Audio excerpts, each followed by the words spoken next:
Fala galera, beleza? Estamos aqui hoje com a nossa aula sobre funções oxigenadas, tá? Dentro aqui da química orgânica nós já trabalhamos então com a nomenclatura dos hidrocarbonetos, vamos entrar nas funções oxigenadas. Posteriormente a isso, numa próxima aula, a gente vem com as funções nitrogenadas, beleza? A primeira função oxigenada que nós temos é a função álcool, né? Essas funções recebem essa classificação de oxigenada, porque elas apresentam aí o oxigênio, tá, como sendo o principal elemento do grupo funcional da cadeia. Nos álcoois, nós teremos a hidroxila, que é o OH, tá, ligado a um carbono. Muita atenção com isso, porque existem três funções diferentes que apresentam hidroxila ligado ao carbono, mas cada uma delas tem um item em especial. Os álcoois têm a hidroxila ligada a um carbono saturado. O que é um carbono saturado? É um carbono que apresenta apenas ligações simples. Muita atenção, tá? Muita atenção. Tem uma galera que faz uma confusão do caramba aqui. Ah, se tem ligação dupla na cadeia, não é álcool, é enol. Muito cuidado. Nós vamos ver que para que seja uma função enol, é necessário que a hidroxila esteja ligado ao carbono da dupla. No caso dos álcoois, eu posso ter sim uma ligação dupla dentro da cadeia principal, porém, esta ligação dupla não pode estar no carbono que recebe a hidroxila. Por isso que eu disse para vocês que os álcoois são funções que apresentam a hidroxila ligada a um carbono saturado. Um carbono que faz apenas ligações simples, beleza? A nomenclatura, como que fica a parte de nomenclatura para os álcoois? Nós dividimos aqui em duas partes. A maioria das funções apresentam nomenclatura oficial, que a gente chama de também IUPAC, né? O Instituto Universal de Química Pura e Aplicada, e também nós temos a nomenclatura usual. Quando você estiver fazendo uma prova discursiva, como é específica da UEL aí, dificilmente ele vai pedir a nomenclatura usual, tá? Ele pode até pedir, mas o mais comum é que ele peça a nomenclatura oficial. E quando ele vai fazer uma questão que ele cita o nome da substância na questão para você, geralmente ele faz o contrário. Aí geralmente ele fornece a nomenclatura usual. Tá? Por quê? Porque em muitas funções a nomenclatura oficial ela já entrega a composição inteira.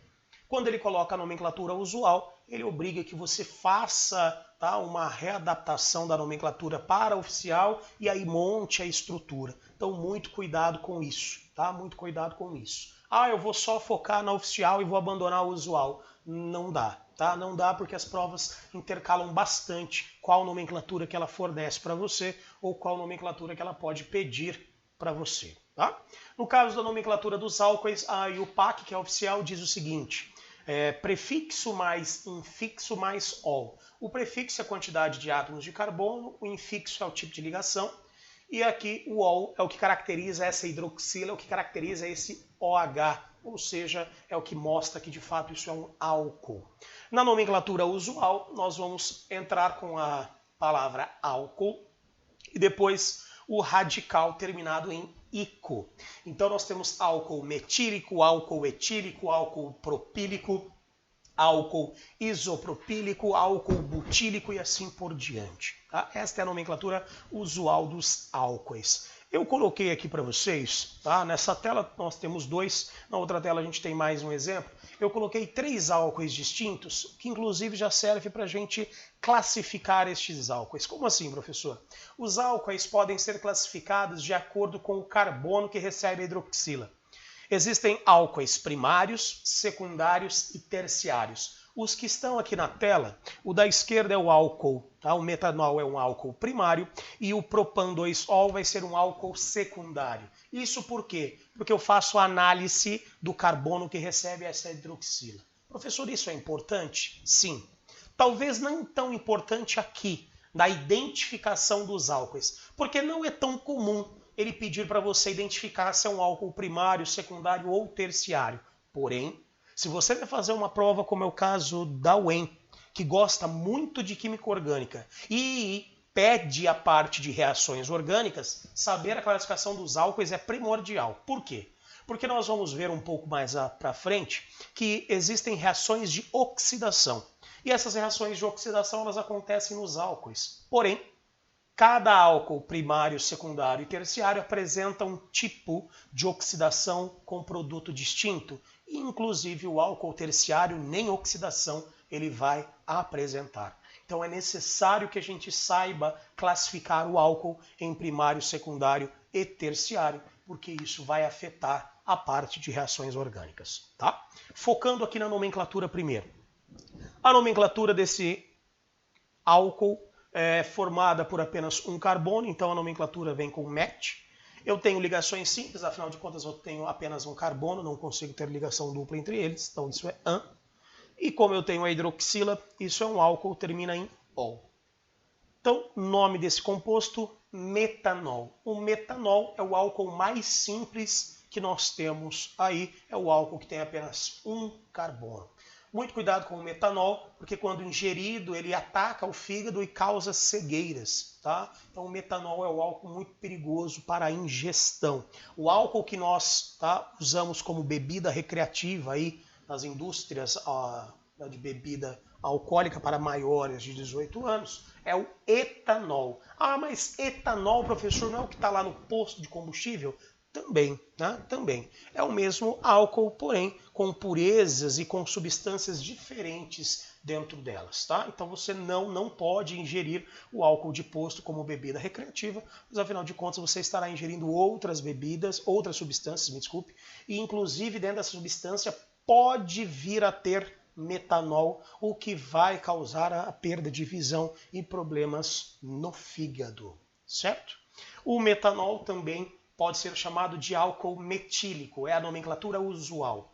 Álcool, radical de um carbono, métil, terminado em ico, então álcool metílico, tá? Álcool metílico é o mais simples que nós temos. Aí do lado direito nós temos um álcool muito também cobrado em provas, principalmente colocado com a sua nomenclatura usual, que é para ver se você sabe a diferença entre um propil e um isopropil. Se você não se lembra, o propil é um radical com 3 átomos de carbono, em que a valência, tá, que é onde está pendurado a cadeia principal, ou nesse caso onde está pendurado o OH, se dá no carbono da ponta, no carbono da extremidade.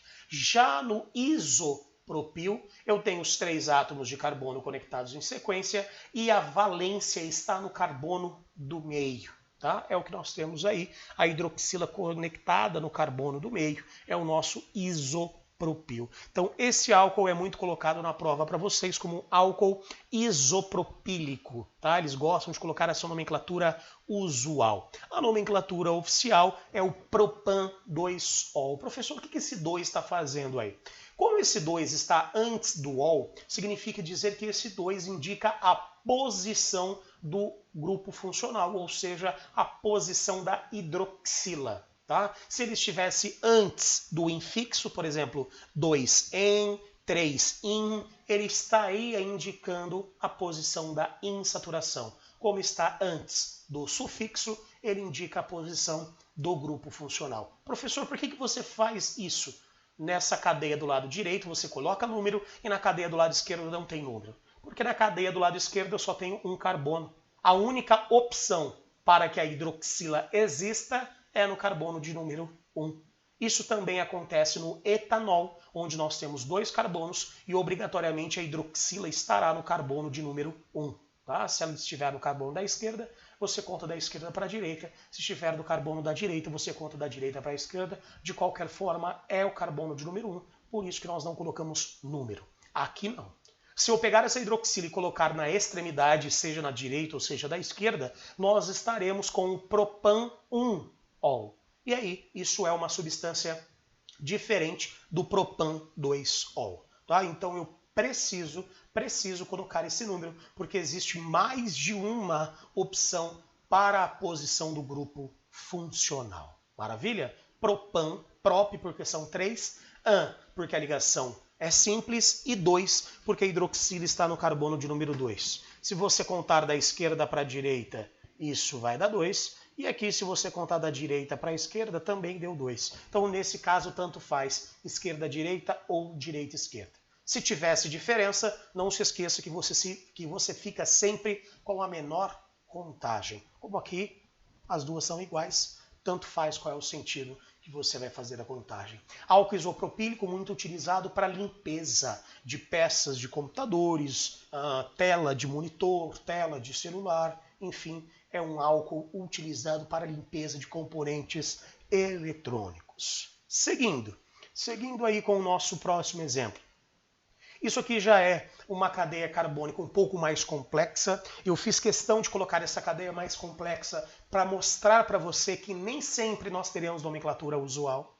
Porque muitas vezes o radical ele é tão grande, o radical ele é tão complexo, que nós substituímos essa nomenclatura usual, que seria muito, muito difícil ou pouquíssima utilizada pelo tamanho do radical, para apenas uma nomenclatura oficial. Então saibam, a gente dá ênfase à nomenclatura usual para cadeias mais simples, ou se por um acaso houver uma substância com uma aplicação muito grande e uma, digamos assim, utilidade muito famosa. Caso contrário, essa cadeia mais complexa vai ficar com a sua nomenclatura oficial, que é o que a gente tem aqui. Ó. Cadeia carbônica principal é essa. Átomos de carbono. 1, 2, 3, 4, 5, 6. São 6 átomos de carbono na cadeia principal. E aí eu preciso fazer a contagem desses carbonos. Esquerda, direita ou direita, esquerda? Faz a contagem da esquerda para a direita, porque isso está mais próximo da ramificação. Errado. Eu preciso lembrar para vocês que existe uma sequência. Se é dada por grupo funcional, insaturação e ramificação. O que é isso? Essa é a ordem de prioridade para numerações. Então, se eu tenho grupo funcional, eu vou dar prioridade para que ele fique com a menor contagem. Se não faz diferença esquerda-direita, direita-esquerda para ele, eu desempato essa contagem pela insaturação, que é ligação dupla ou tripla. Se não existe ligação dupla, se não existe ligação tripla, aí eu recorro para a ramificação, para saber se é esquerda ou direita. Porém, se já no grupo funcional eu já descubro uma contagem preferencial, ou seja, com menor numeração, eu paro por aqui e nem analiso o resto. É o que vai acontecer nesse caso. Se você parar para olhar, é possível... Cadê meu lápis? Aqui. Ó. É possível visualizar que a hidroxila, que é o grupo funcional, está mais próxima à direita. Ó. Então, carbono 1, 2, 3, 4, 5, 6. Se eu contasse da esquerda para a direita, ficaria 1, 2, 3, 4. Ou seja, 4 maior do que 3. De fato, isso vai ser direita-esquerda. Onde que estão as ramificações? Ramificação metil no carbono 3 e ramificação metil no carbono de número 5. Então, nós, como temos radicais iguais, devemos agrupá-los. Então, isso vira dimetil. Posição desse radical, 3,5 dimetil. 6 átomos de carbono, X, ligação simples entre os carbonos, AN. Como o meu grupo funcional está no carbono de número 3, 3-ol. Tá? 3-ol. Aqui está a nomenclatura desse álcool. 3,5 dimetil, hexan, X6-an, simples, 3-ol, porque eu tenho a hidroxila no carbono de número 3. Tá? Esse é um álcool terciário, afinal de contas o carbono que recebe a hidroxila é um carbono terciário. O álcool isopropílico é um álcool secundário e o álcool metílico ou metanol é o nosso álcool primário. Estes são 3 classificações aí que nós temos para os álcoois e aí nós já utilizamos como exemplos de nomenclatura, certo? Saindo dos álcoois, nós vamos falar agora sobre o enol. Enol, ele é bem parecido com o álcool, mas o nome dele já nos responde a diferença. Enol-ol, porque tem hidroxila, e o en é porque tem ligação dupla. Então, o enol ou os enóis são compostos que apresentam a hidroxila ligado a um carbono insaturado, ou seja, um carbono que aqui vai apresentar ligação dupla, não tripla, mas sim ligação dupla. Então, enol, enol, compostos oxigenados que apresentam a hidroxila ligado a um carbono que faz ligação dupla com outro átomo de carbono. O enol, ele vai ser classificado em primário ou secundário também. Vai depender do carbono que recebe a hidroxila. Não existe outra classificação, só primário ou secundário. Se o carbono que recebe a hidroxila é um carbono primário, isso é um enol primário, como é o etenol que eu coloquei para vocês. E se ele é um carbono que está ligado a 2 átomos de carbono, ele vai ser um enol secundário, como é o caso do propen 2-ol, que eu também coloquei como exemplo para vocês aí, tá?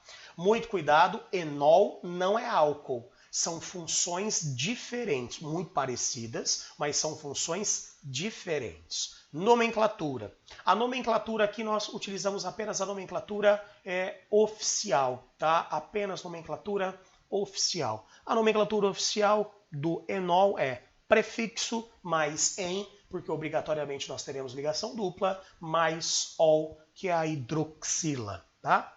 Primeiro exemplo, que é um exemplo mais simples. Se você pegar a cadeia carbônica principal que nós temos aqui, essa é a cadeia.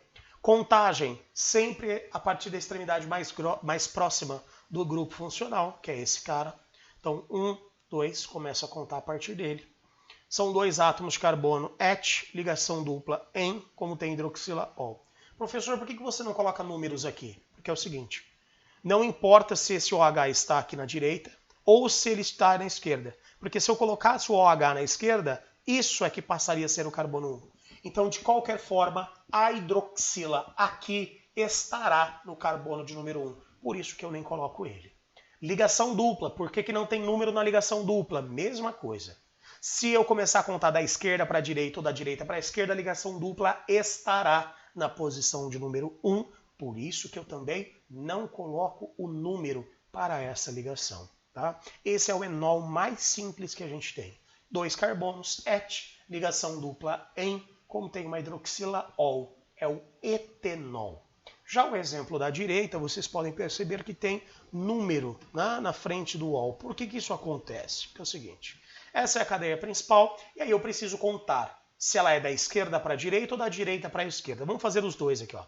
1, 2, 3. Onde que está a hidroxila? A hidroxila está no carbono 2. Agora eu vou contar da direita para a esquerda. 1, 2, 3. Onde que está a hidroxila? Ah, está no carbono 2. Então deu empate. Esquerda, direita ou direita, esquerda aqui deu empate. Como que eu desempato? Lembra que eu havia citado, ó? Grupo funcional, insaturação e ramificação. Se o grupo funcional empatou, eu vou analisar a insaturação. Se eu contar da esquerda para a direita, a insaturação começa no carbono 2. E se eu contar da direita para a esquerda, a insaturação começa no carbono 1. Opa, então eu consegui desempatar. Sendo assim, a contagem da esquerda para a direita está errada e a contagem correta é a da direita para a esquerda. São 3 átomos de carbono prop, ligação dupla em. Como isso está no carbono 1, eu não preciso colocar, tá? Posso? Pode, mas você não precisa colocar, tá? Como aqui só tem essa opção, já era. Então, em 2-ol. O que é esse 2 aqui, meu amigo? Esse 2 é a posição onde o seu grupo funcional, a sua hidroxila, está conectada. Pode analisar que a hidroxila está conectada no carbono de número 2. Por isso, propen 2-ol. Ah, por que você colocou o número aqui? Porque eu tenho 2 opções, né? Se ela estivesse na extremidade, era carbono 1. Se ela está no meio, é carbono de número 2. Então, como eu tenho mais de uma opção, eu sou obrigado a colocar este número. Só posso não colocá-lo se por um acaso ele estivesse no carbono 1. Porque sempre que for carbono 1, sempre que for o número 1, você pode não colocá-lo. Qualquer outro número, você é obrigado a colocá-lo, a indicá-lo na nomenclatura. Tá? Enol da esquerda primário, enol da direita secundário. Continuando com as funções hidroxiladas. São as funções que apresentam hidroxila. Nós chegamos ao fenol. Essa é a terceira e última função que apresenta apenas hidroxila. O que é o fenol? O fenol é a função química que possui a hidroxila, ou seja, o OH, ligado a um carbono de uma cadeia aromática. Por isso que tem esse AR aí, ó. É a hidroxila ligado ao composto aromático. Lembrando que os aromáticos aqui para nós são os compostos que apresentam benzeno. Então, se eu tiver benzeno e uma hidroxila pendurada nele, isso vai ser um fenol, tá? Fenol, função química fenol. Toma cuidado porque o fenol mais simples recebe o nome de fenol, tá? Então, se eu tiver a hidroxila ligado ao aromático, isso vai ser um composto chamado de fenol. Mas o fenol em questão que nós estamos falando aqui é a função, tá? Função fenol. Nomenclatura. Aqui nós temos apenas nomenclatura e o PAC, apenas nomenclatura oficial e não nomenclatura usual. Como que fica a nomenclatura do fenol? A nomenclatura do fenol será ramificação, que é o que está pendurado a ele, mais fenol. Como assim, professor, mais fenol? Cadê aqui, ó? Esse cara aqui, o fenol, vai ser este composto. Ó.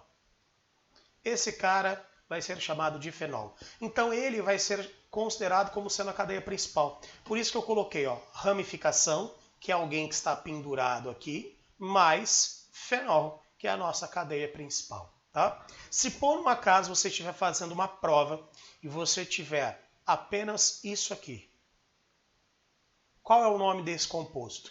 Ele pode aparecer com 3 nomes. Tá? Primeiro nome, fenol, e é o mais comum.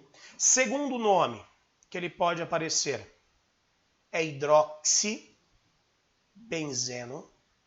Professor, por que hidroxi? Hidroxi porque é o OH, benzeno porque é a cadeia carbônica. Então isso pode ser chamado de hidroxibenzeno, tá? O mais comum é que seja chamado de fenol. E o terceiro nome que ele pode apresentar, e é bem raro de aparecer, mas eu gosto desse nome. Não porque ele é raro, aí você coloca ele e mais coisas para decorar. Não. Eu gosto desse nome porque ele te fala sobre a característica desse composto. Como assim? Ao final de todas as funções, nós vamos estudar o caráter ácido-base dos compostos orgânicos. E nós veremos que o fenol apresenta um caráter ácido. Tanto é que ele pode aparecer com o nome de ácido fênico para vocês, tá? Então o fenol pode ser chamado de hidroxibenzeno ou pode ser chamado de ácido fênico. Eu gosto desse nome ácido fênico, que é para você lembrar que a característica dele é uma característica de um composto ácido. Por que eu falo isso? Porque muitas provas vão tentar enganar vocês. Muitas provas vão falar que o fenol tem caráter básico. Afinal de contas, ele tem uma hidroxila.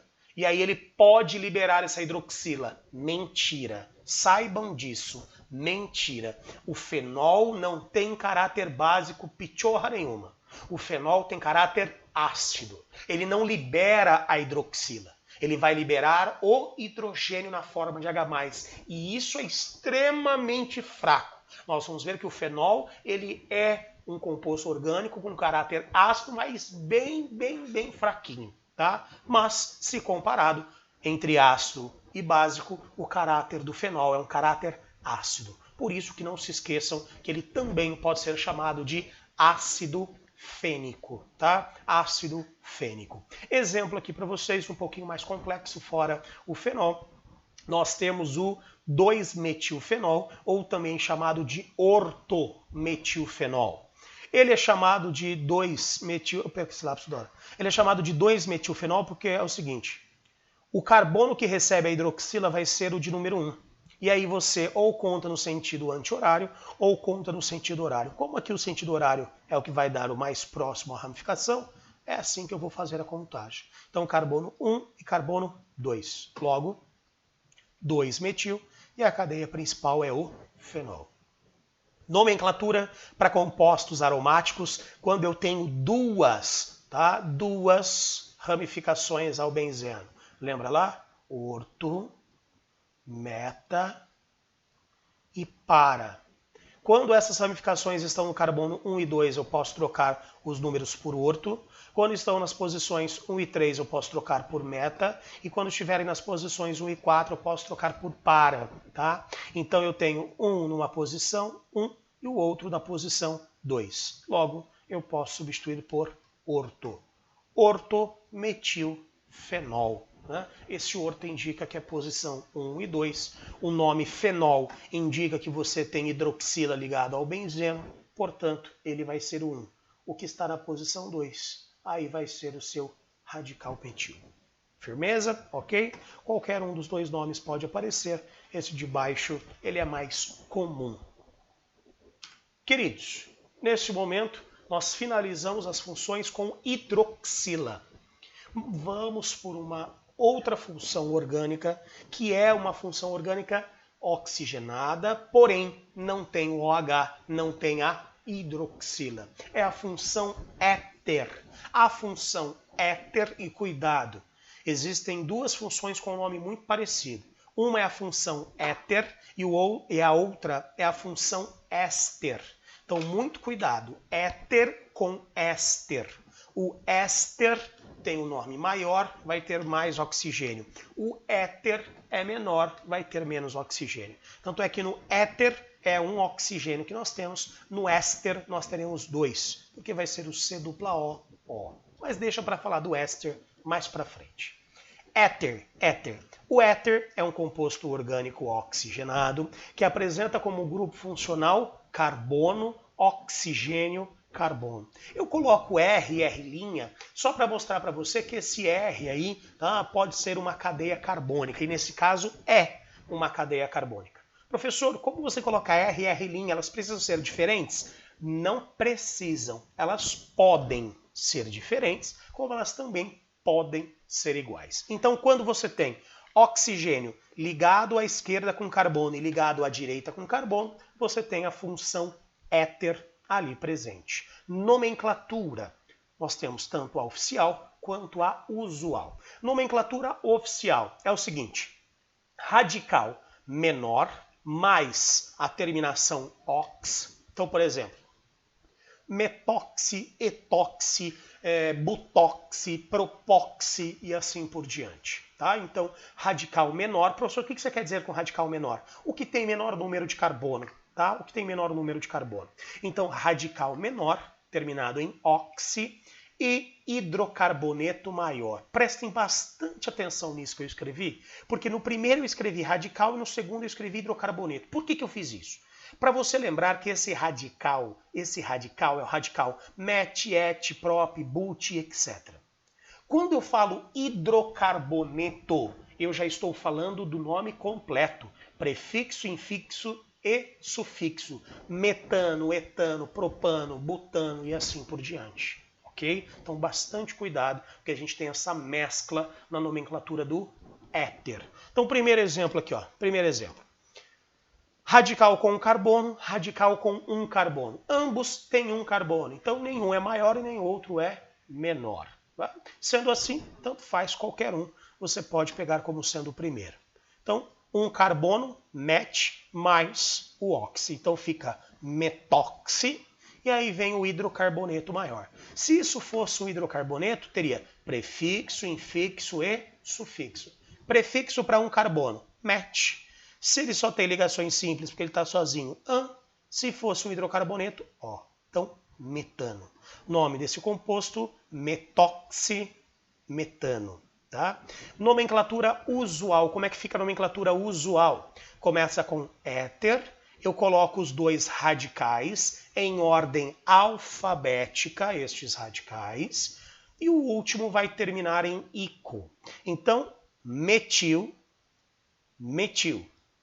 Ah, professor, ordem alfabética. Eles são iguais. Se eles são iguais, eu vou agrupá-los. Então, éter, di, porque são dois, metílico. Tá? Éter dimetílico. O que eu preciso que você saiba aqui? Uma classificação dele.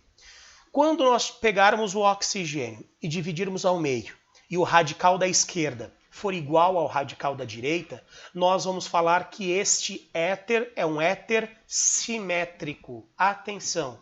Quando os dois radicais forem iguais, nós falamos que o éter é um éter simétrico, porque ele tem o plano de simetria. Se eu cortar ele ao meio, o lado esquerdo é igual ao lado direito. Então, radicais iguais, éter simétrico. Agora, se você tiver os radicais diferentes, como eu tenho nesse caso, o éter já é classificado como assimétrico, tá? Radicais distintos, éter assimétrico. Nome para esse éter que aí está, começando pela nomenclatura IUPAC. Radical menor. Qual que é o radical menor? É o da direita, porque tem um carbono, enquanto o da esquerda apresenta 2. Então, radical menor terminado em oxi, ficamos com metóxi, porque só tem um carbono, met, tá? Mais oxi, metóxi, e hidrocarboneto maior. Eu tenho 2 carbonos com ligação simples. Se isso fosse um hidrocarboneto, seria et, porque são 2, an, por conta da ligação simples, e se fosse um hidrocarboneto, terminaria em o. Então, metóxietano. Metóxietano, essa é a nomenclatura deste segundo exemplo. Lembrando que ele é um éter assimétrico, afinal de contas, os radicais colocados aí são distintos. E o último exemplo que eu coloco aqui são dos éteres cíclicos. Esses éteres cíclicos podem ser chamados de epox, tá? Epox. Então, os éteres cíclicos são chamados de epox. Inclusive, isso aparece na nomenclatura deles. Vamos começar pelo mais simples aqui. Este cara tem 2 átomos de carbono e forma um ciclo com esse oxigênio. Então, eu vou ter oxigênio entre carbonos. Isso é um éter. Como ele é cíclico, eu chamo ele de epox, tá? Epox. Então, nesse caso, eu tenho o epoxetano. Professor, por que epoxetano? Epox, que é para falar que é fechado, e etano, porque é a cadeia carbônica que fica aqui dentro. Et, porque são 2, an, porque é ligação simples. Então, epoxietano. Pode perceber que não tem número na frente desse cara e no dos outros exemplos eu coloquei número. Professor, por que isso acontece? Por que não tem número aqui? Porque como só tem 2 carbonos, não tem como esse oxigênio estar ligado a carbonos diferentes, a não ser o número 1 e o número 2. Porém, quando eu pego essa cadeia aqui embaixo, ó, quantos carbonos eu tenho na cadeia total? Ó, 4. 4 carbonos eu tenho nessa cadeia. Porém, eu estou formando um ciclo ligado ao oxigênio com quais carbonos? Ah, não sei, preciso contar. Da direita para a esquerda ou da esquerda para a direita? Aqui tanto faz, né? Aqui tanto faz. Está bem no meio. Então eu vou contar da esquerda para a direita, mas se você contasse da direita para a esquerda aqui também não mudaria. Fique sempre com o menor. Tá? Quais são os carbonos onde o oxigênio está conectado, formando esse ciclo? Ele está conectado no carbono 2 e no carbono 3. Então eu coloco aqui, ó, 2,3, que são os carbonos a qual o oxigênio está ligado, epóxi, que é para informar que é um ciclo, butano, que é o número de carbonos da cadeia total. Tá? Então eu tenho uma cadeia com 4 átomos de carbono, em que eu tenho um ciclo com oxigênio, e isso acontece nos carbonos 2 e 3. É exatamente o que a gente tem aqui. Ah, professor, e se fosse assim? Ó? E se fosse assim? Eu estaria com o carbono 1 e com o carbono 3. Então, ao invés de 2 e 3, ficaria 1 e 3. Tá bom? Ok? Então, eu sempre coloco os carbonos que estão ligados ao oxigênio. Já nesse caso, você colocou os números aqui, porque eu tenho ele ligado ao carbono 1, 2, 3, 4. Então ele está ligado aos carbonos da extremidade. Então ligado a 1 e ligado ao 4. Diferentemente desse, que nós temos ele ligado ao 2 e ao 3. Então 1 e 4, epoxibutano. Butano, que são 4 átomos de carbono, ligação simples. Epox, porque eu formo esse ciclo com carbono, e 1,4 são os esse ciclo com oxigênio, me perdoe, e 1,4 porque são os carbonos que estão ligados ao oxigênio. Tá? Estes são os éteres cíclicos, chamados também de epox. Não se esqueçam disso nas provas, porque eles gostam de colocar esses nomes diferentes. Nós vamos ver que isso não é uma exclusividade dos éteres, isso também acontece em outras funções, como na função éster, como na função amida. Nós ainda vamos falar mais para frente sobre as lactonas e as lactamas, que são compostos cíclicos de determinadas funções. Estes casos mais especiais, esses casos mais peculiares, algumas provas como os vestibulares da USP, da UEM, tá, da UFRJ gostam de cobrar. O vestibular da UEM é um pouco mais simplista em relação a isso e o vestibular da Federal fica aí num meio termo. Não é tão simplista quanto a isso quanto o vestibular da UEL, mas também não é tão pegajoso, tão observador quanto o vestibular da UEM, a USP e da UFRJ, tá bom? Beleza? Seguindo aí. Aldeído. Nós entramos agora nas funções carboniladas. Inclusive tem uma questão da UEPG. Cara, de quanto foi isso? Nós estamos em 2020. Se eu não estou muito ruim de memória, isso foi 2018, tá? 2018. Ou foi o vestibular do meio do ano ou do final. Eu acho que foi o vestibular do meio do ano da UEPG. Teve uma questão que eu não gostei muito do que ele fez. Deu para entender, mas não foi muito bacana. Ele coloca uma questão em que ele coloca alguns compostos, tá? E ele fala lá em um dos itens. Os compostos 1, 2, 3 e 4 apresentam funções carboniladas. E nesses compostos, além de colocar o aldeído e além de colocar a cetona, que para mim deveriam ser os únicos carbonilados, ele coloca um cara que é o ácido carboxílico. Isso, se eu não estou enganado, o outro que ele coloca também é um éster, né? E ele também fala que esses compostos são carbonilados. Aí é que está a questão. Quando a gente fala compostos carbonilados, são compostos que têm carbonila, né? Que é o C-O. Nós vamos ver que isso aqui, ó, é chamado de carboxila, porque tem a carbonila mais uma hidroxila, e isso é proveniente dele. Então, muito cuidado. Tem prova que considera carbonilado só aldeído e cetona, e tem prova que considera carbonilado todas as funções que tem C-O. Então, se por um acaso, algum dia cair para você numa questão compostos carbonilados, como a UEPG adotou esse critério, é provável que todas as provas também adotem isso, tá? Pelo menos aqui da nossa região adotem esse mesmo critério. Eu falo isso porque geralmente eles mantêm ou tentam manter um certo padrão. Então, se aparecer qualquer função orgânica que tenha C-O, considere como carbonilada. Por mais que eu fique pistola com isso, por mais que eu queira que fosse apenas, que eu quisesse que fosse apenas o C-O, com mais nada do lado, as provas têm considerado, tá? Que qualquer função que tenha C-O, independentemente se tem oxigênio a mais, se tem hidroxila a mais, é considerado como carbonilado. Tá? Isso foi uma questão do vestibular de 2018 da UEPG. Fiquem atentos quanto a isso. Aqui nessas funções aldeído e cetona, a gente tem que tomar bastante cuidado, porque nós vamos classificar como cetona ou como aldeído através da classificação da carbonila. Se for uma carbonila primária, tá? Carbonila primária, que é uma carbonila que está ligado obrigatoriamente a, no máximo, um carbono, nós teremos a função... Eita, quebrou aqui. Nós teremos a função aldeído. Tá? Então, de novo, se nós tivermos uma carbonila primária, nós teremos a função aldeído. Porém, se nós tivermos uma carbonila, né? Se nós tivermos uma carbonila secundária, que eu vou mostrar para vocês um pouquinho mais para frente, nós teremos a função cetona. Esta carbonila, como está ligada ao oxigênio, ao hidrogênio, ela só pode fazer uma ligação.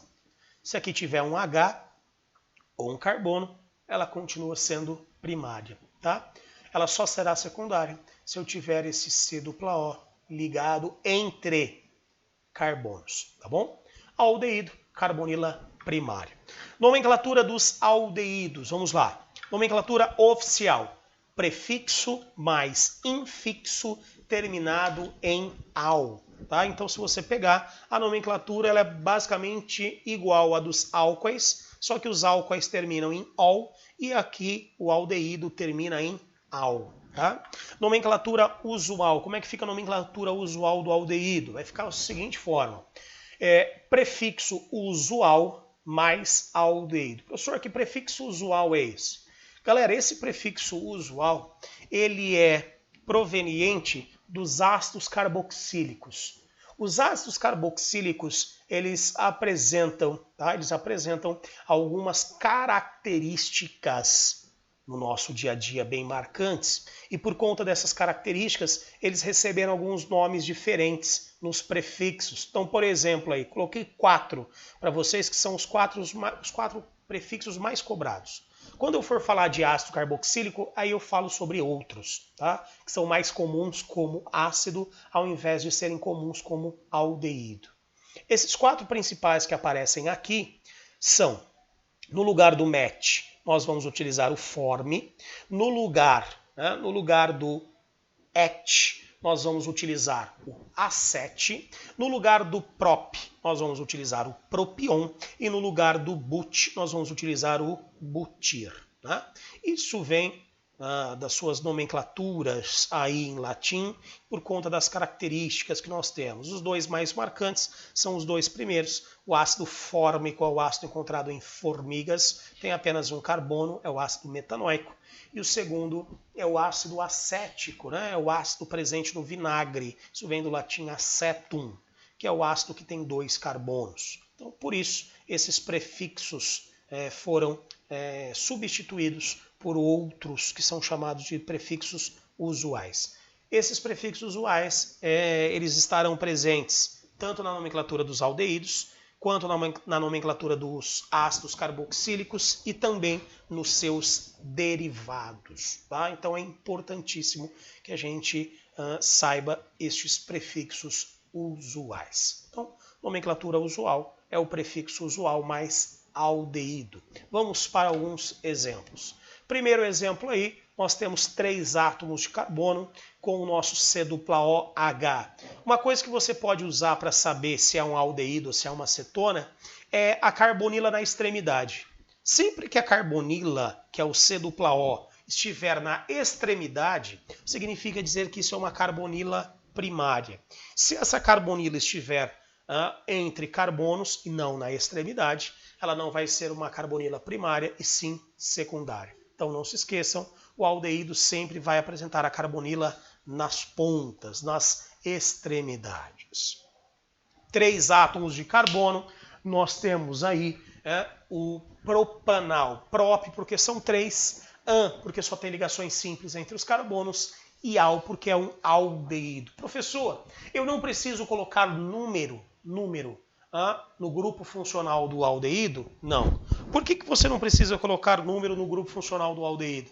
Porque, como eu citei, é uma função de extremidade. Obrigatoriamente o carbono do aldeído, o carbono da carbonila, vai ser o de número 1. Não existe um aldeído em que a carbonila não esteja na extremidade. Não existe um aldeído em que o seu carbono não é o de número 1. Tá? Por isso que a gente não faz a contagem quanto ao grupo funcional. Agora, se eu tiver que colocar ramificação, como é no exemplo de baixo, aí eu tenho que fazer essa contagem. Tá?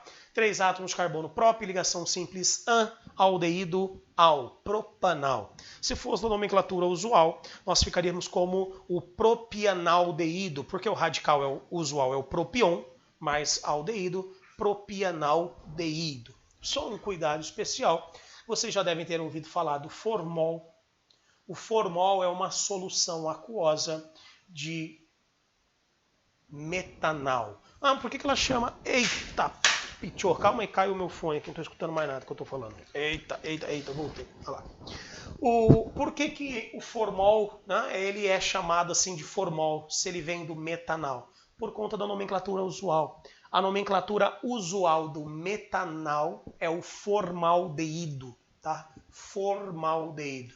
E aí a solução aquosa passou a ser chamada de formol. É uma solução utilizada para que a gente possa manter, por exemplo, aí, ó, cadáveres. Se você já foi a um laboratório de morfologia, você já viu lá os mortos que estão numa piscinona, numa banheira com formol. Tem um cheiro um tanto quanto desagradável, tá? Irritante, pode causar dor de cabeça e náuseas, tá bom? Formol. Formol é uma solução de formaldeído, que é o metanal que eu citei para vocês aí em verdinho.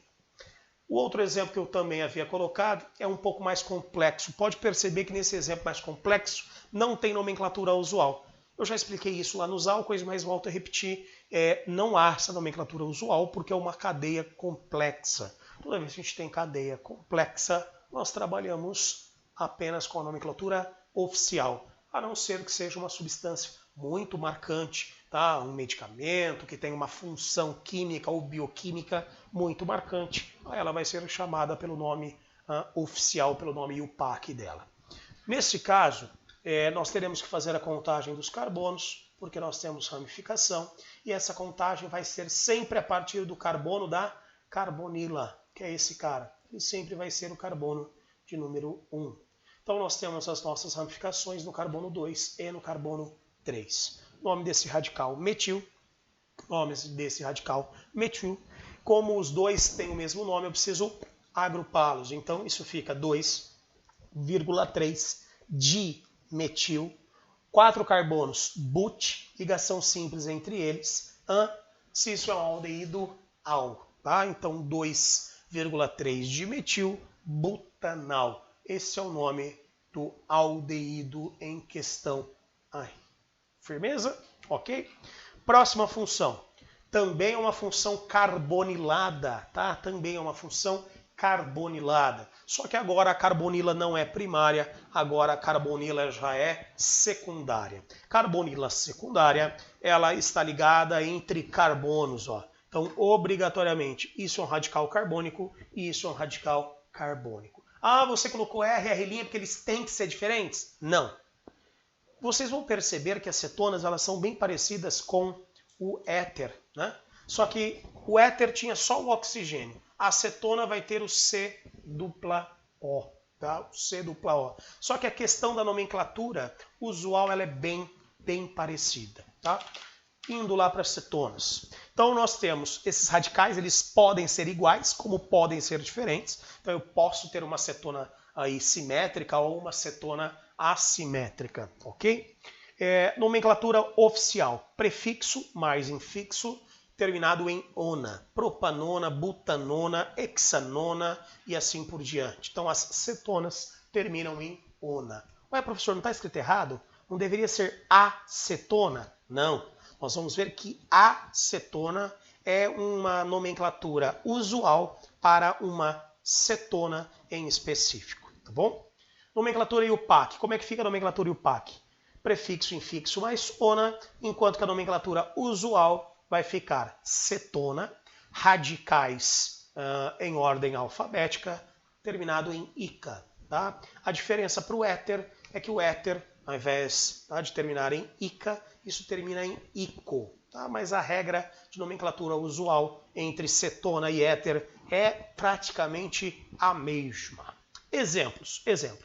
O primeiro exemplo que eu coloco aqui, do lado esquerdo, CH3, C-O, CH3 é a boa e velha acetona. Aquele removedor de esmalte? Isso. Por que a acetona ela é utilizada como removedor de esmalte? Porque ela é um solvente, tá, orgânico. Nós chamamos de solvente orgânico aquilo que dissolve o que não é solúvel em água. Tá? Mas a acetona se dissolve na água. Tá bom, tudo bem. Só que o esmalte não. Se você passa o esmalte na unha, que é uma tinta, e você joga a água, ele secou, e você joga a água, ele não sai. Né? Porque um é polar, o outro é apolar. Então toda vez que a gente fala, é um solvente orgânico, o que isso significa? Que é uma substância apolar. Né? É uma substância apolar. polar. Apesar das cetonas, tá? Apesar das cetonas terem um leve caráter polar, e isso se perde quando as cetonas passam a ter cadeias muito grandes. Fiquem tranquilos que nós vamos fazer uma aula só sobre propriedades físicas, físico-químicas dos compostos orgânicos, eu vou voltar a citar isso. Quanto maior a quantidade de carbono numa cadeia, maior é o caráter apolar dela. Apesar da cetona, né, chamada de propanona, poder se dissolver na água em abundância, a gente fala que ela tem uma solubilidade infinita, posso dissolver quanto que eu quiser de acetona em água, isso não acontece com as demais, porque as demais começam a apresentar mais carbonos e essa solubilidade ela vai despencando. Isso não acontece só com as cetonas, isso acontece com todos os outros compostos carbônicos, tá? Quanto mais carbono eu colocar, mais insolúvel o composto vai ser. Propanona. A propanona tem esse nome porque ela tem 3 carbonos, ligação simples entre eles, e apresenta o C-O, que é a carbonila secundária. Professor, você não deveria colocar números aqui?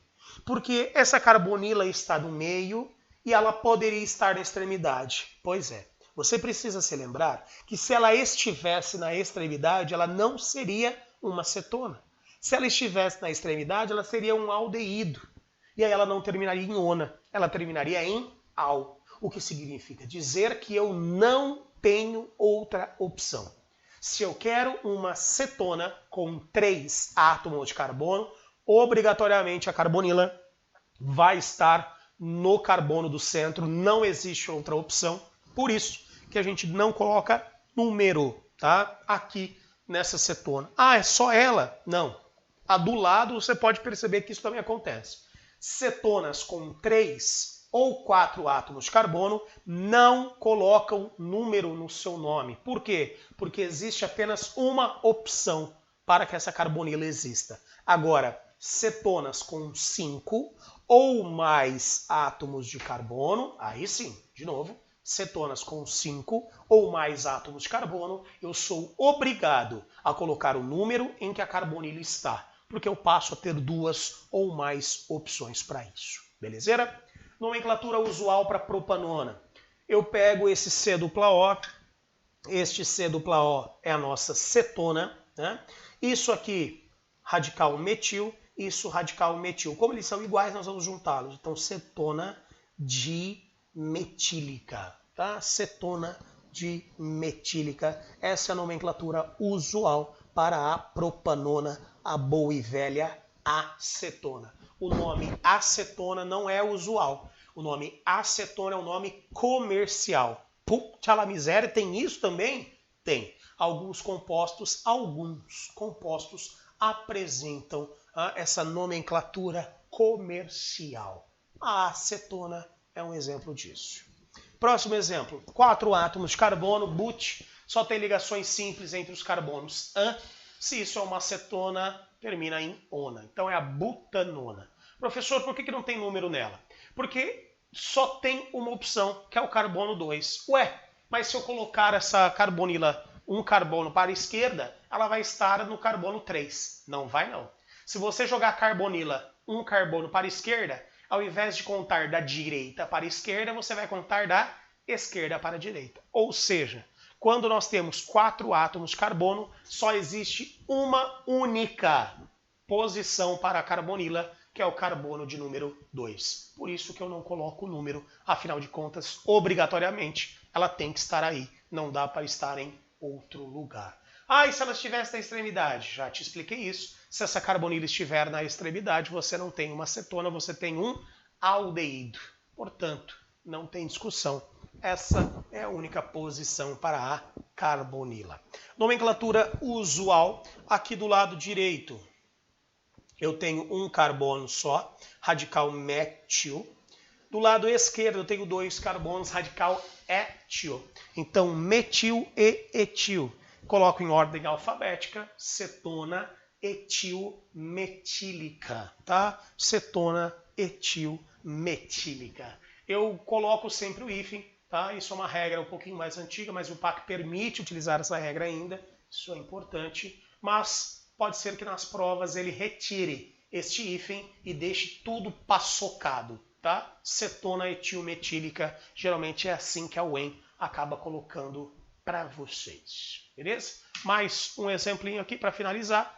É uma cetona um pouco maior. Aqui é uma cetona que tem 6 átomos de carbono e aqui eu sou obrigado a fazer a contagem. Por que, professor, que você é obrigado?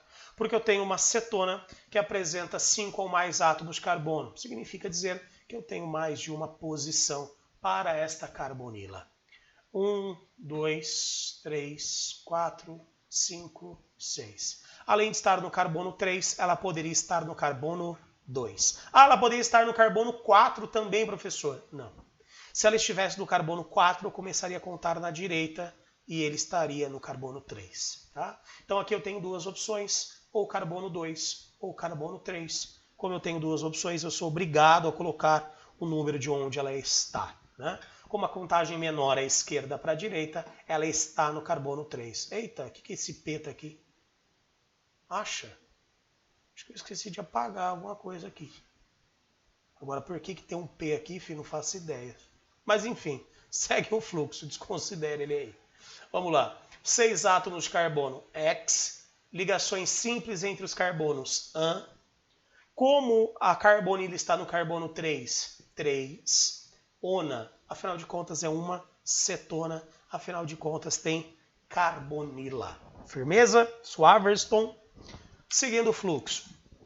Seguindo esse fluxo das funções oxigenadas, nós entramos agora no ácido carboxílico. Tá? A partir de agora a gente fala sobre as funções carboxiladas, que são as funções que apresentam carboxila. Professor, o que é uma carboxila? Até coloquei para vocês aí, ó.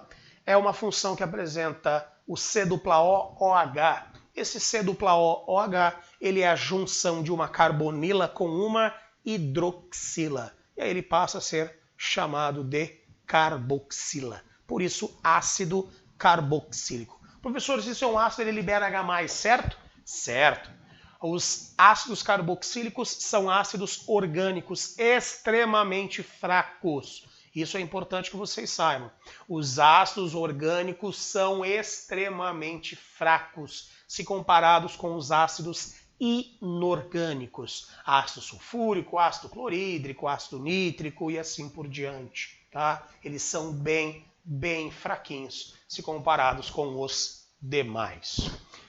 Nomenclatura. Como é que fica o nome para esses caras? Vamos lá. Nome e o PAC, que é o nome oficial. Ácido, e aqui, pelo amor de Deus, você é obrigado a escrever esse ácido ou colocar a abreviação, tá? Ácido, prefixo mais infixo terminado em oico, tá? Prefixo mais infixo terminado em oico. Então, os ácidos carboxílicos terminam sempre em oico. Metanoico, etanóico, propanoico, butanóico, hexanoico e assim por diante. Nomenclatura usual. Ácido, não muda, continua sendo ácido.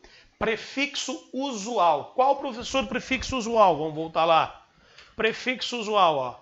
Forme, acete, propion, butir, tá? Então esses prefixos usuais, eles são válidos aqui também. Prefixo usual mais ico. Fórmico, acético, propiônico, butírico e assim por diante. Tá? Butírico, ácido butírico, se você tiver manteiga na sua casa, é que agora tá ficando, sei lá, mais fresquinho. Pelo menos no dia que eu tô gravando essa aula aqui deu uma esfriada. Se for um dia de verão e você tiver manteiga na sua casa, deixa ela para fora, tá? Deixa ela para fora. 2, 3 dias, talvez até um pouquinho mais, mas se tiver bem calor, 3 dias é o suficiente. A hora que você abrir essa latinha de manteiga, sabe aquela manteiga em aviação? Delícia. A hora que você abrir a lata de manteiga, meu irmão, e der aquela cafungada na latinha de manteiga, meu brother, vai vir um cheiro forte dos cornos. O que é esse cheiro forte? Um cheiro rançoso que a gente fala. Isso é ácido butírico, tá? Ou ácido butanóico. Nós vamos ver que os ácidos carboxílicos apresentam um odor muito forte, muito característico. E esse ácido butírico, ou ácido butanóico, é o ácido que nós temos na manteiga. O ácido acético também, eu particularmente acho um nojeira.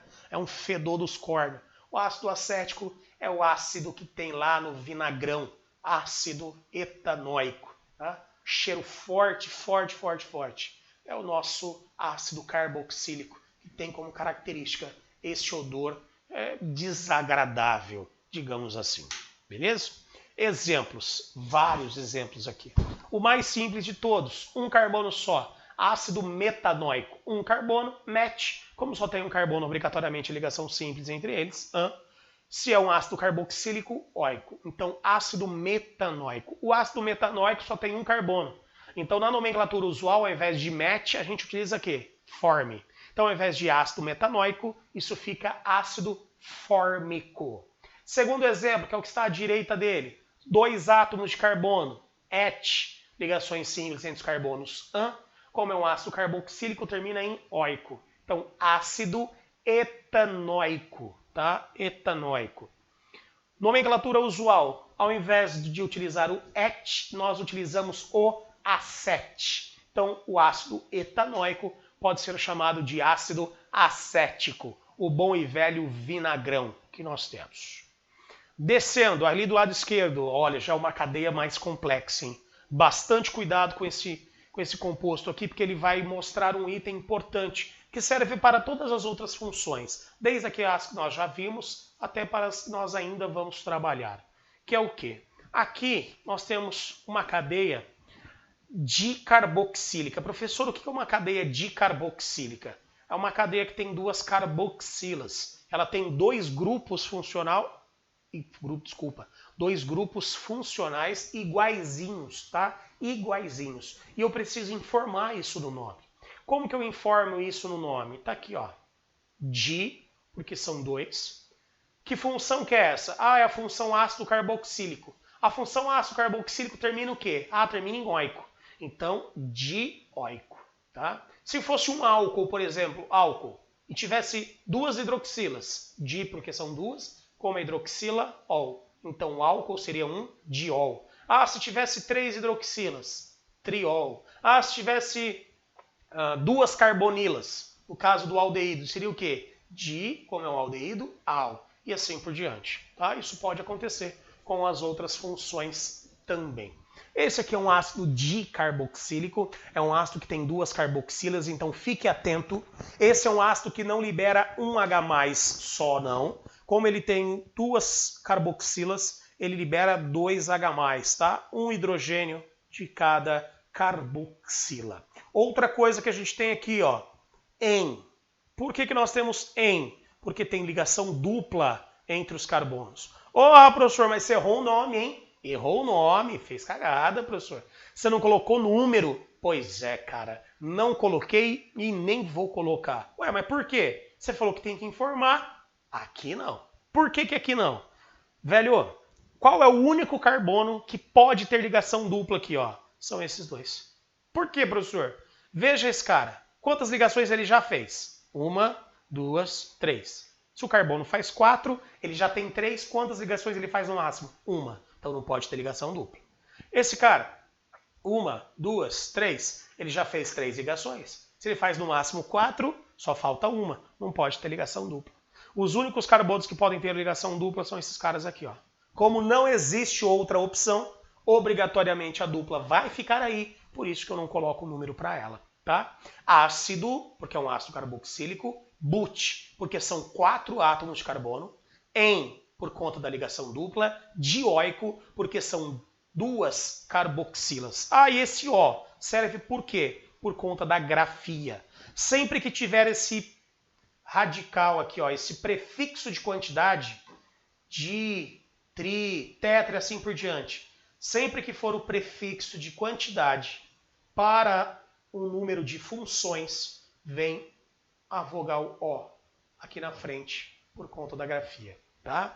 Então, butenodioico, butanodiol, pentanodial e assim por diante. Sempre que eu tiver 2 ou mais, tá? 2 ou mais grupos funcionais, eu preciso colocar esse prefixo de quantidade e o O vem antes desse prefixo de quantidade. Cadê?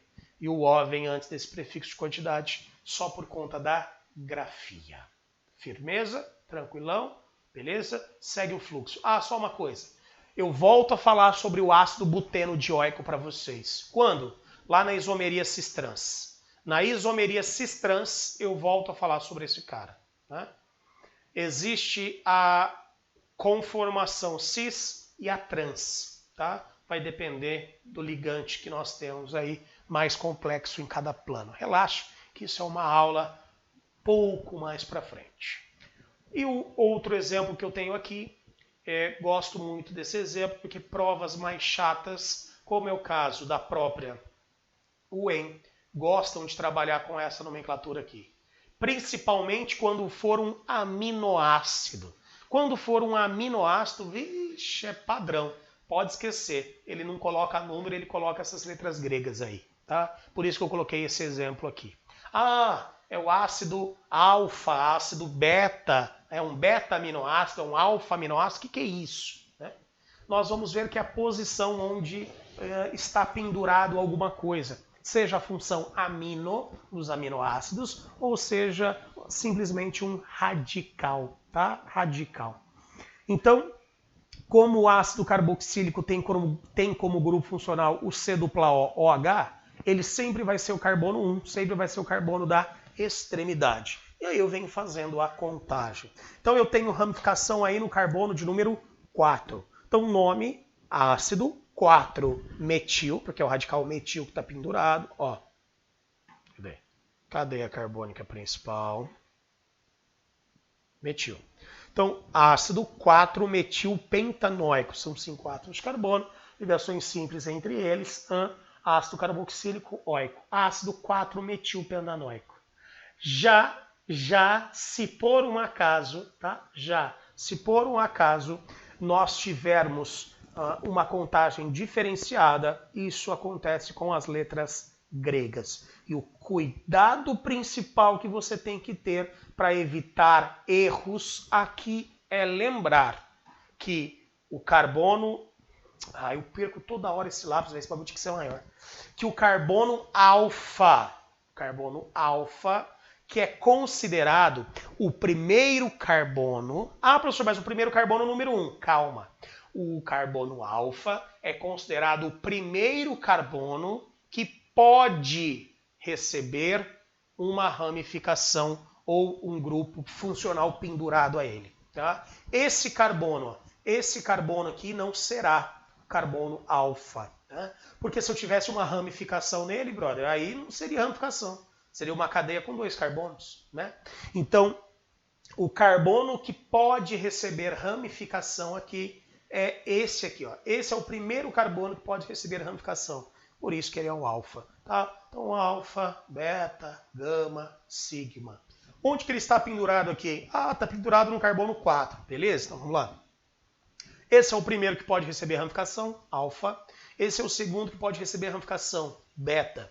Esse é o terceiro que pode receber ramificação, gama. Ah, está pendurado nele. Então, beleza. Então, esse é o ácido gama-metilpentanoico.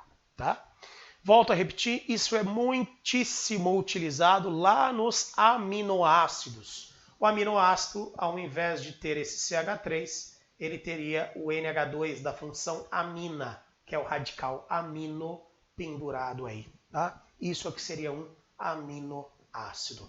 Mas a gente vai falar mais para frente sobre ele, numa aula exclusiva dele. Fica tranquilo sobre isso. Atenção! Eu coloquei aqui algumas fórmulas de ácidos muito cobrados em prova. Tá? Muito cobrados mesmo. E eles são cobrados justamente com estes nomes. Tá? Estes nomes. Então, ácido capróico. Tá? Ácido capróico. Ficou feio aqui esse R, mas é um R, tá? Eu juro por Deus. Ácido capróico, ácido caprílico e ácido cáprico. Esse nome capri, isso vem lá dos caprinos, tá? Então, o cheiro de bode, porque bode fede. Se você já tinha o cheiro de bode, é fedido, né? O bode é fedido porque ele apresenta estes ácidos carboxílicos sendo liberados pelo organismo dele como uma forma de defesa, tá? Então, os bodes apresentam esse cheiro, essa catinga, digamos assim, por conta destes ácidos carboxílicos de cadeias bem longas. Além desses ácidos que a gente tem aí nos caprinos, nós temos também o ácido esteárico e o ácido palmítico, que são os ácidos que mais aparecem aí. O ácido esteárico, muito utilizado na produção de sabão, e o ácido palmítico, o esteárico, mais utilizado na fabricação de sabonete. Nós vamos ver que vai ser basicamente a mesma coisa, mas mais utilizado na fabricação de sabonete, e o palmítico mais na produção de sabão. O que são esses caras? O que esses caras têm em comum? Eles são chamados de ácidos graxos. Galera, o que é um ácido graxo? A gordura, isso. Ácido graxo é uma cadeia carbônica extremamente longa, tá? Que tem a função ácido carboxílico e não são ramificados. Então, de novo, ácido graxo, cadeia carbônica extremamente longa, tá? Cadeia carbônica extremamente longa, com a função ácido carboxílico e não são ramificados. Alguns são saturados, ligação simples, outros são insaturados e apresentam ligação dupla. Mas de maneira geral, tá? De maneira geral, estes são os principais ácidos graxos que nós temos, bastante utilizados na produção de sabão, tá? Outros utilizados na produção de biodiesel. Essas são as principais funções que a gente tem. E fiquem tranquilos, nós vamos falar sobre as reações, tá, de esterificação, reações de transesterificação, e aí eu vou dar uma ênfase maior na produção do sabão, na produção do biodiesel, quem entra, quem sai, o que é subproduto, o que não é. Fica tranquilo. Por enquanto, eu só preciso que vocês saibam que os ácidos graxos são ácidos carboxílicos de cadeia comprida, tá? De cadeia comprida, não ramificado, que pode ter ligação simples ou então ligação dupla entre os carbonos. E os mais comuns são esses que vocês estão vendo aí. Suaverston, ok? Vamos lá, vamos começar aqui os derivados. Derivados de ácido carboxílico. Quais são eles, professores? Professor, os sais de ácido carboxílico, depois o éster, o anidrido e o aleto. E aí eu prometo que a gente acabou. Firmeza? Sal de ácido carboxílico, vamos lá. O que são os sais de ácido carboxílico? Velho, não importa que isso é um ácido orgânico. Se isso é sal, se isso é ácido, tá? Se ele é um ácido orgânico, ele é um ácido. E como todo ácido, quando reage com base, forma o quê? Sal e água. Aqui não vai ser diferente. Ah, é um ácido orgânico. Bacana para ele. Vai reagir com base, vai formar sal e água. É o que a gente tem aqui. Quando você pega um ácido carboxílico e reage ele com uma base, você forma um sal de ácido carboxílico e água. Essa reação é chamada de uma reação de salificação, tá? Salificação. Nós vamos formar um sal. Nomenclatura para esses compostos. Mesma regra da nomenclatura dos ácidos inorgânicos. Lembra lá do primeiro ano? Teimoso mosquito no bico do pato, te pego, te bico, te meto no vidrico. Teimoso, oso, mosquito. Sal, sal vai terminar em ito quando o ácido for oso. Então, ácido, oso, sal, ito. Lembra lá? Sulfuroso, sulfito, fosforoso, fosfito, cloroso, clorito. Tá? Nitroso, nitrito. Então, teimoso mosquito no bico do pato. Ico, ato.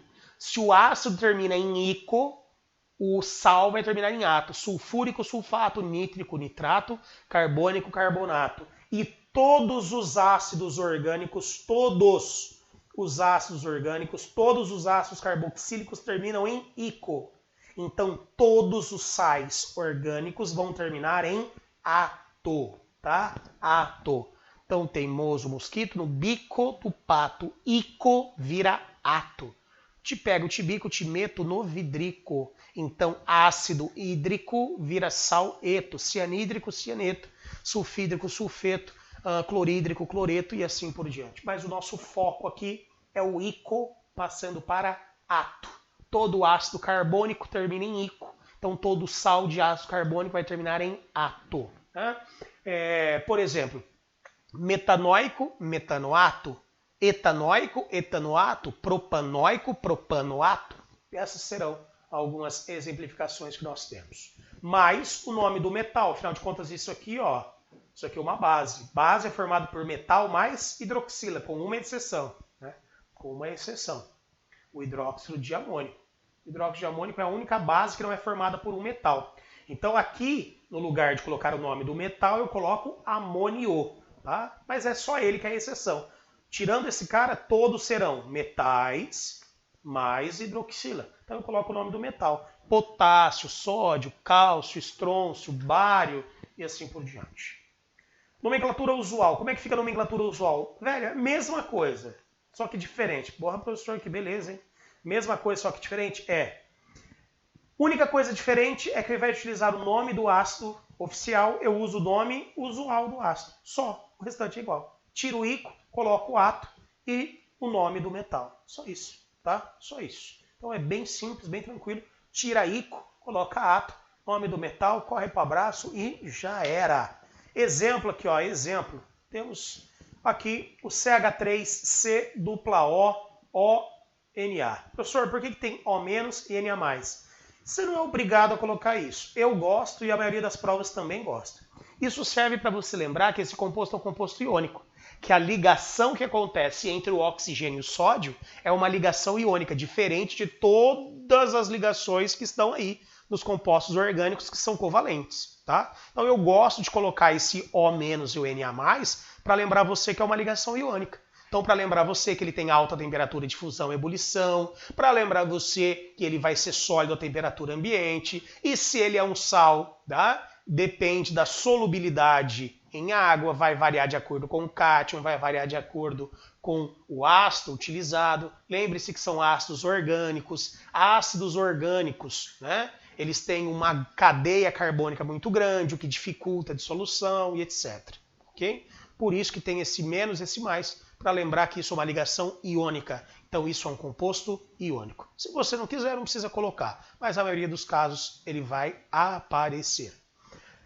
Esse ácido é um ácido que tinha 2 carbonos, então era o ácido etanóico. Se era o ácido etanóico, tira o ico e coloca o ato. Então, ao invés de etanóico, fica etanoato. Etanoato de sódio.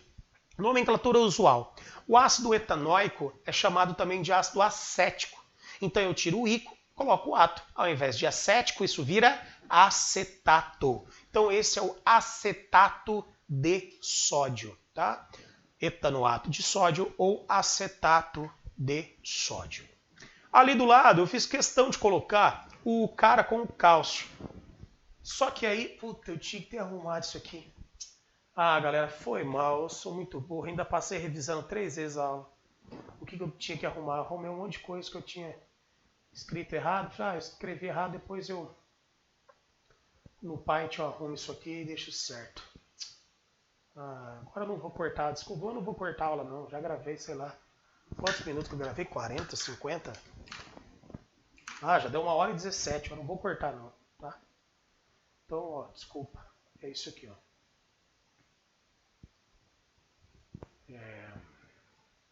Não tinha aquele mais, tá? Não tinha aquele mais aqui não, é junto. Por que eu quis colocar, tá? Por que eu quis colocar isso aqui? Só para mostrar para vocês, tá? Só para mostrar para vocês que esse cara é um cátion bivalente, mais 2. Então, se ele tem carga mais 2, ele precisa de quantas cargas negativas? De 2, né? Se ele precisa de 2 cargas negativas e cada íon negativo desse só libera uma, quantos íons eu vou ter? 2. Tá? 2. Ah, mas por que você coloca só 1? Porque esse cara tem carga mais 1. Se ele tivesse carga mais 2, eu precisava de 2 desse, como é o cálcio. Se fosse o alumínio com 3, eu precisava de quantos caras desse? 3 caras desse. Tá? Muito cuidado, porque na hora da nomenclatura o cara vai tentar te bugar a mente. Como tem um 2, ele vai falar que esse é o ácido dietanoato, né? Vai ficar, é o dietanoato de cálcio. Tá? Ou é o etanodiato de cálcio. Ele vai tentar fazer esses bugs com você. Dane-se que tem esse 2 aqui. Ou que tem o 3. Tem o 2, tem o 3 porque é a carga do cátion. É que o cara precisa para se estabilizar. Precisa para zerar o composto. Então não vai mudar nada na nomenclatura. Tá? Se analisa qual ácido foi utilizado. 1 carbono, 2 carbonos. Então foi utilizado o ácido ET. Ácido etanóico. Então é o etanoato de cálcio. O ácido ET é o acete, ou seja, acetato de cálcio. tá? Aí, de boa. Fiquem atentos só, porque isso aqui já caiu na prova da UDESC. Tá? Eu resolvi uma questão para o aluno uma vez, que era da UDESC, ele ficou bugado com o nome, não tem nada de diferente. Esse 2 só está aqui porque eu preciso de 2 cargas, tá? Para ficar zerado com o cálcio, beleza? Fica tranquilo quanto a isso. Aqui embaixo eu coloquei um ácido grandão. Lembra que eu falei dos ácidos graxos? Aqui, ó. Esse aqui é um ácido graxo. Olha que cadeia grandona, né? Que ácido que é esse, professor? Tá aqui, ó. É esse ácido aqui, ó. 18 carbonos, tá? O que eu fiz com ele? Eu formei um sal com o sódio. Ele serve como sabão ou como sabonete, tá? Os sais de ácido carboxílico são utilizados como sabão, tá? Ou sabonete. A diferença para o sabonete é que ele apresenta lá Dove 1/4 de creme, né? O sabonete apresenta outros compostos que vão auxiliar para sua pele não ficar tão ressecada, porque o sabão, né, sabão de soda que você faz com a avó aí no fundo de casa, ele tem uma quantidade de soda muito grande, a soda é higroscópica. O que é isso? Rouba água facilmente. De quem que ela vai roubar? Vai roubar água da sua pele, então vai deixar a tua pele ressecada. Por isso que nos sabonetes a gente tenta utilizar outras substâncias junto para conseguir diminuir, tá, esse problema. Ou troca o cátion, né, ao invés de usar o sódio, utiliza um outro cátion para não ficar tão higroscópico assim. Então os sabonetes tendem a colocar a glicerina, que nem sabonete para dar banho em nenê, né? Para dar banho em nenê, eles utilizam bastante glicerina. Ao invés de utilizar um ácido carboxílico como esse, pode usar um diferente, um lauril sulfato, por exemplo. O lauril sulfato é bastante utilizado, tá? Então eu posso mudar o saponificante, ou o que a gente chama de tensoativo. Relaxa que vai ter uma aula só sobre isso também, tá? Nós podemos mudar esse saponificante para evitar essa desidratação. Tá? Coloca glicerina. Glicerina deixa, tá, a pele bem hidratada. Então, o que o sabão ia arrancar, né, de água, a glicerina ajuda a hidratar, então não fica tão ruim. Beleza? Essas são algumas adições que as indústrias fazem aí para não prejudicar tanto na pele. Mas para tirar a craca, tá ligado? Tirar aquela craca mesmo, a sujeirona, é o bom e velho sabão sem aditivo de nada. É só isso aqui mesmo. Essa região vai se ligar à gordura, né? Porque essa é uma região que a gente chama de apolar, é uma região hidrofóbica, ou seja, fobia à água, também pode ser chamada de hidrófoba. E essa região aqui vai se ligar à água, né? Porque é a região polar que a gente tem. Tá? Essa região polar é chamada de hidrofílica, ou também chamada de hidrófila, afinidade com a água. Só lembrando isso, que vocês já devem ter visto, mas eu vou recapitular. Quando você tem uma molécula, tá, ou um composto que tem região apolar e região polar, essa molécula ela é chamada de anfifílica ou anfipática, tá? Molécula anfifílica ou molécula anfipática. O sabão é um bom exemplo de uma molécula anfifílica ou anfipática. O álcool também é um exemplo de uma molécula anfifílica ou anfipática. Tá? Consegue se conectar tanto à água quanto a solventes apolares. Firmeza? Ok? Caminhando para o final da nossa aula aí. Vamos falar sobre éster. O que são os ésteres? Os ésteres são compostos formados entre a reação de um ácido carboxílico com um álcool. Como que isso acontece? Bastante atenção aqui, ó. Essa reação é chamada reação de esterificação. Calma, nós vamos ter uma aula só para isso, o professor está mentindo. Você fala que vai ter aula para tudo? É sério, velho. Nós vamos entrar em reações orgânicas. Cada reação vai ter um mecanismo, vai ter uma maneira, vai ter um catalisador, vai ter um meio. Calma, velho, é tudo muito mais complexo do que parece aqui. Eu só estou falando das funções por enquanto. Então, um ácido carboxílico reage com um álcool. Tá? O que vai acontecer? Esse OH vai reagir com o hidrogênio e vai formar água. E o que sobra, que é isso aqui, vai entrar aqui, ó. Beleza? E aí a gente forma o éster. Então, o éster tem uma parte do ácido, uma parte do álcool. Sempre. Essa é a parte do ácido e essa é a parte do álcool. Éster, tá? Isso é um éster. Professor, onde que são utilizados os ésteres? Os ésteres são utilizados bastante na indústria alimentícia, né? Como flavorizantes. O que é isso? Velho, balinha. Manja essas balinhas de framboesa? Eu não vou falar, né, a marca da Sete Belo aí, porque os caras me patrocinam. Podia, porque eu gosto. Mas tá bom. Mentira. Sete Belo, balinha de framboesa, Sete Belo. Balinha de abacaxi, tá? Todas essas balinhas aí, ó, morango, essas coisas, são tudo com flavorizantes. Esses flavorizantes são ésteres, que apresentam odor e sabor, tá? Daquilo lá. Então, sempre que você estiver consumindo algo artificial, né, com sabor e odor artificial, se for de frutas, como eu citei, né, banana, pera, abacaxi, framboesa, são ésteres que foram utilizados aí pela indústria alimentícia, tá? É vagabundo, mas a gente gosta de uma balinha de framboesa. Bora! Os ésteres apresentam um nome bem parecido com o do sal, de ácido carboxílico. Qual que é a diferença? Ao invés de colocar nome do metal, nós vamos colocar nome do radical. Só isso. O restante é igual. Tá? O restante é igualzinho. Ó. Ao invés de nome do metal, nome do radical. Radical de quem, professor? Radical do álcool. Tá? Esse radical finalizado em ila. Então, metila, etila, propila, butila, isobutila, isopropila e assim por diante. O começo é a mesma coisa.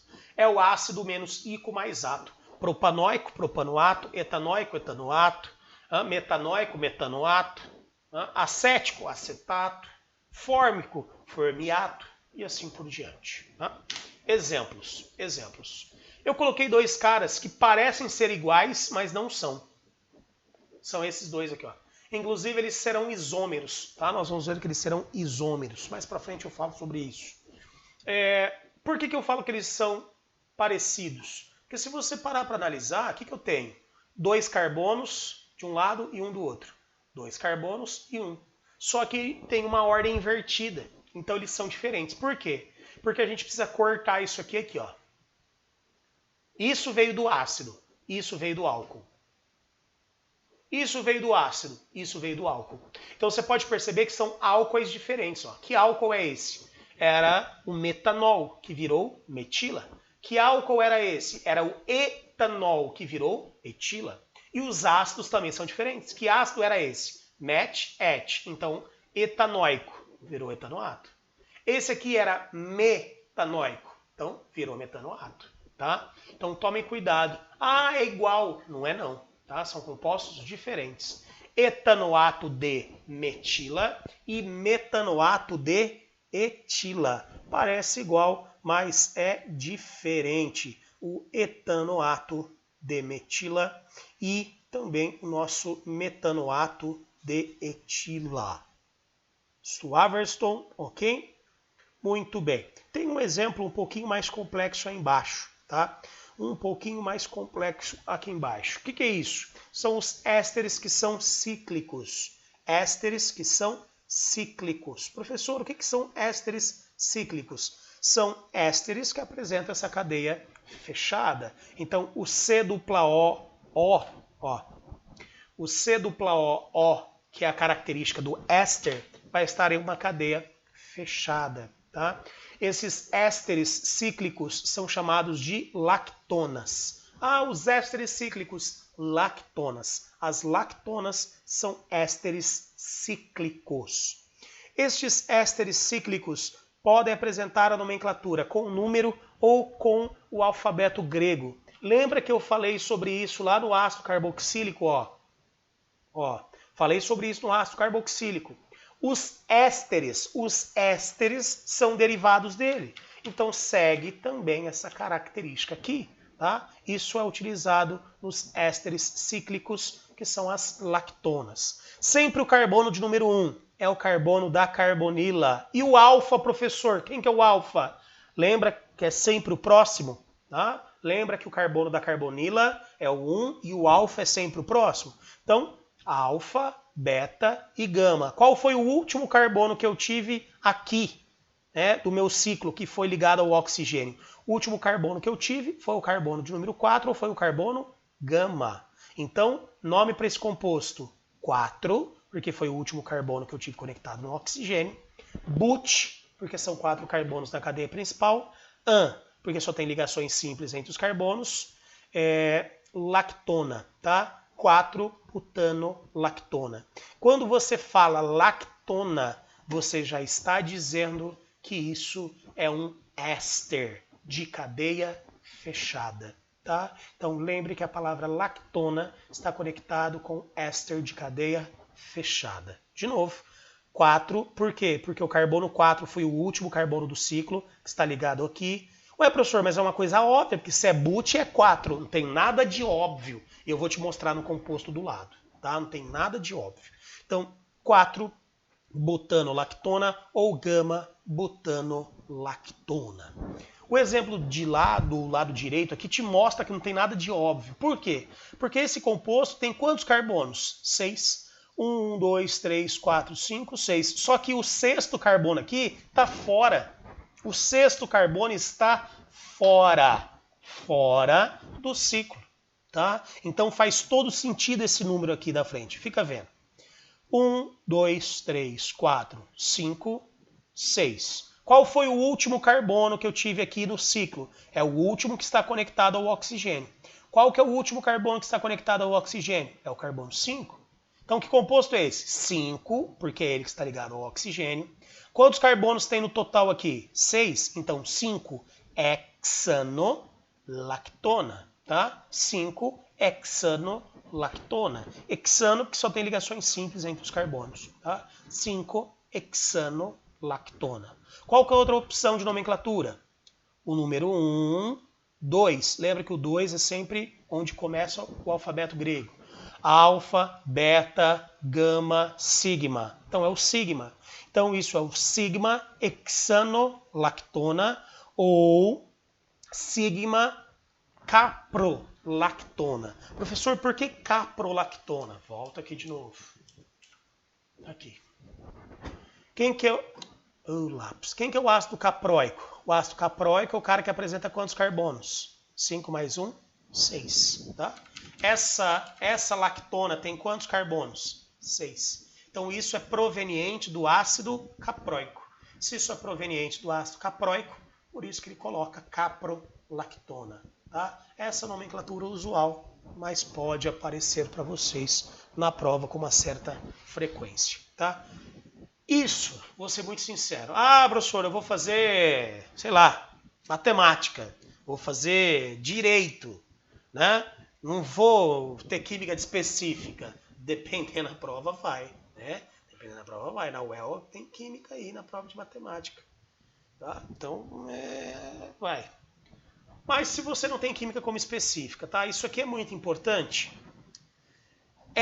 Se o teu curso não tem química específica, mas é muito concorrido, tá? Porque você pega a vaga do teu concorrente na matéria que não é específica. Então, se a química não é específica, você pode ganhar a tua vaga aqui. E principalmente se você for fazer a prova da UEM. Se você for fazer a prova da UEM, isso é importante pra caramba, tá? A UEM gosta disso. Lactona, lactama, né? Gosta dessas coisas diferentonas da orgânica. O pessoal é cabreiro lá. Nas outras provas, é mais comum que apareça na específica daí, tá? Para o restante é mais comum que apareça na específica. Então, se você não tem, é mais difícil de aparecer, tá? Deixa para o pessoal que vai fazer o EM, aí tem que saber todo mundo. Ou se não for fazer o EM, é mais específico, tá? Mas nada impeça de cair no primeiro dia. Firmeza? Ok? Muito bem. Anidrido orgânico. Pessoal, o que é anidrido orgânico? A palavra anidrido, tá? Vem de anidro, que significa sem água. Então, anidrido orgânico vai ser o nosso composto proveniente do ácido carboxílico sem água, tá? Anidrido orgânico ou anidrido de ácido carboxílico. É assim que ele pode aparecer nas provas com qualquer um desses nomes. O que a gente faz? Nós pegamos ácidos carboxílicos, colocamos um agente secante. Quem que pode ser o agente secante? Pode ser o ácido sulfúrico concentrado. Pode ser, por exemplo, também P2O5, que é o peitóxido de difósforo. Esses são dois caras bem utilizados como agente secante. Eles puxam a água para eles.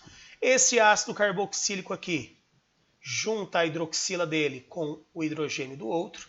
Isso vai formar o quê? água e o restante se liga. Então, essa parte que sobrou aqui vai se conectar com essa outra parte aqui. Qual que é o resultado? Isso. Esse é o resultado.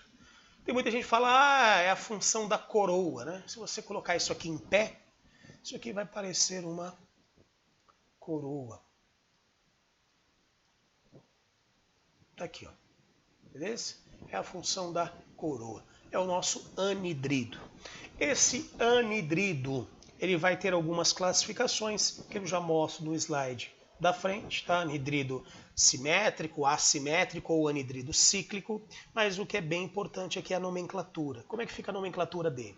Anidrido, e aí o nome dos ácidos. Professor, mas se são 2 ácidos, como é que eu coloco esses nomes? Ordem alfabética, tá? Coloca eles em ordem alfabética. Tá aqui, ó. Seja para aqui de cima, tá? Ou para o pessoal aqui de baixo na usual ordem alfabética. Tá? Qual que é a diferença da IUPAC para a usual? É que na IUPAC eu utilizo o prefixo oficial no nome do ácido e na nomenclatura usual eu utilizo o prefixo usual. Então, por exemplo, A7 é usual, né? ET é oficial. Então, só essa a mudança que a gente tem. Aqui estão 3 exemplos. O primeiro exemplo ele é chamado de anidrido simétrico. Por que, professor, anidrido simétrico? Porque se eu traçar o plano de simetria, essa parte do ácido é igual a essa outra parte. Ou seja, o ácido utilizado aqui foi igual a esse. Traduzindo, esse é um anidrido formado por ácidos iguais. Tá? Formado por ácidos iguais. Porque a cadeia de cima é igual à cadeia de baixo. Se eu traçar um plano de simetria nesse cara, não acontece. Porque aqui em cima eu tive um ácido com 3 carbonos. Aqui embaixo eu tive um ácido com 2 carbonos. O que significa dizer que eles não são ácidos iguais. Então é um anidrido assimétrico. Tá? Anidrido assimétrico. E aqui embaixo ó, eu tenho uma cadeia fechada. Se eu tenho uma cadeia fechada, eu tenho um anidrido cíclico, tá? Se eu tenho uma cadeia fechada, eu tenho um anidrido cíclico. Vamos explicar aqui. O anidrido, vou até mudar de cor. O anidrido simétrico e o anidrido assimétrico, eles têm cadeia aberta. Como eles têm cadeia aberta, nós falamos que esses caras sofrem a perda de água, né? Sofrem uma desidratação, ó. Desidratação intermolecular. O que é isso? Um ácido se junta com um outro ácido, forma-se uma molécula de água e forma-se o anidrido. Agora, quando eu tenho um anidrido cíclico, que é o caso aqui de baixo, quando eu tenho um anidrido cíclico, eu tenho uma desidratação chamada de intramolecular. Por quê, professor? Porque na inter eu utilizo 2 ácidos junto os 2 para formar uma água. Inter, 2 moléculas. Aqui no anidrido cíclico, eu utilizo um ácido só. Ah, um ácido só como? Sim, eu utilizo um ácido dicarboxílico. Professor, o que é um ácido dicarboxílico? Vamos voltar. Aqui, ó. Esse é um cara dicarboxílico. Por quê? Uma carboxila, segunda carboxila. Então, quando eu tenho um ácido dicarboxílico, eu formo um anidrido cíclico. E esse anidrido cíclico sofre a perda de água dentro da própria molécula. Por isso, desidratação intramolecular só acontece com ácido dicarboxílico e forma um anidrido cíclico. Desidratação intermolecular ocorre entre ácidos que geram anidridos abertos, seja ele simétrico, aí eu utilizei ácidos iguais, ou anidrido assimétrico, que é quando eu utilizo ácidos diferentes, ok? Nome. Isso aqui é um anidrido etanóico. Ué, professor, só tem o nome de um ácido? Pois é. Quando os ácidos são iguais, a gente só coloca uma vez o nome, né? Esse ácido, 2 carbonos, esse ácido, 2 carbonos, são iguais. Então, anidrido etanóico. Se for usual, anidrido acético, que é o nome do nosso ácido. Já esse aqui da direita, eles são diferentes. Ó. 3 carbonos.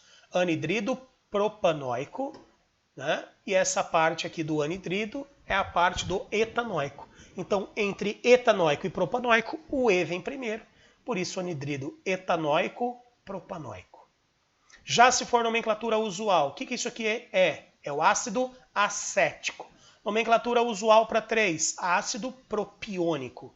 Então, como é que fica isso? Ordem alfabética. Anidrido acético propiônico, tá? Anidrido acético propiônico. Esse cara aqui de baixo, você vai ver que nunca tem 2 ácidos, somente um nome. Afinal de contas, um ácido só. Ele é um ácido, tá? Ele é um ácido que sofre desidratação intra, porque ele é um ácido dicarboxílico. Nome desse ácido, ácido butanodioico. Olha o que prova aqui que ele é um ácido dicarboxílico, ó. Butanodioico. O ácido butanodioico é chamado de ácido succínico, tá? O ácido butanodioico é também chamado de ácido succínico, então isso pode ser chamado de anidrido succínico.